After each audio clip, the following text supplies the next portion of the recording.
Hey, good morning to you. I'm looking at Isaiah 9. I want to read the Christmas story out of Isaiah, or the Christmas promise. Look with me, you would, at Isaiah 9. It says, "Nevertheless, the gloom will not be upon her who is distressed, as when at first he lightly esteemed the land of Zebulun, the land of Naphtali, and afterward more heavily oppressed her by the way of the sea beyond the Jordan, in Galilee of the Gentiles. The people who walked in darkness have seen a great light.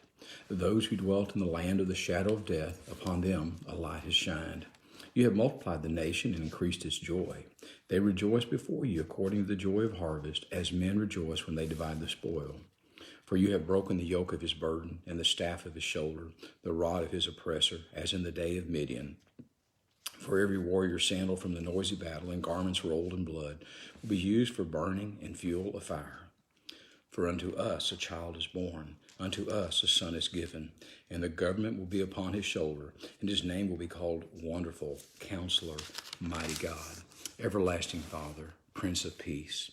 Of the increase of his government and peace there will be no end, upon the throne of David and over his kingdom, to order it and establish it with judgment and justice from that time forward, even forever.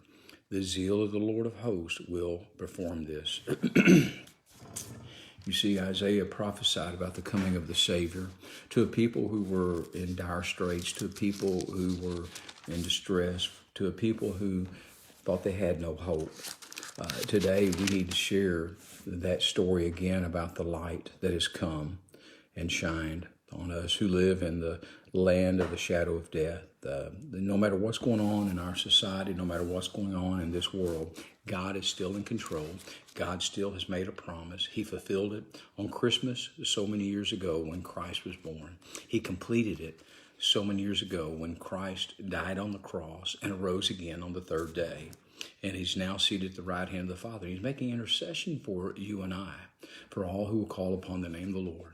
And so this day, I want to encourage you, celebrate the season. Tell others about this great light. Tell them about this great hope that we have in Jesus Christ. Let them know that the promise from Isaiah from so many years before the birth of Christ was fulfilled in the birth of Christ. And tell them about the promise that is made of the second coming, that this child born in the manger grew up to be a man, died the sacrificial death, arose again, defeating death, hell, and the grave, and promised he will come again to deliver us for all of eternity and take us to be with him in a place called heaven, called paradise, a place that we call home. And so I want to encourage you with that this day and ask you to encourage others. Please know that you're loved. Know as always at Westview, we're here for you. 2 events coming up I want to invite you to. One is on next Wednesday, the 22nd. We're going to go Christmas caroling. Come and join us. We'll be at the gathering place and we'll go out from there and we will carol those who are in our community and sing them the songs of Christmas. And then on Christmas Eve, the 24th, Friday night at 6 o'clock, we will have our candlelight service there in the auditorium at Westview. So come and join us. Make plans now to be a part with us. Know that you're loved. Know as always at Westview, we're here for you. You have a great day and God bless.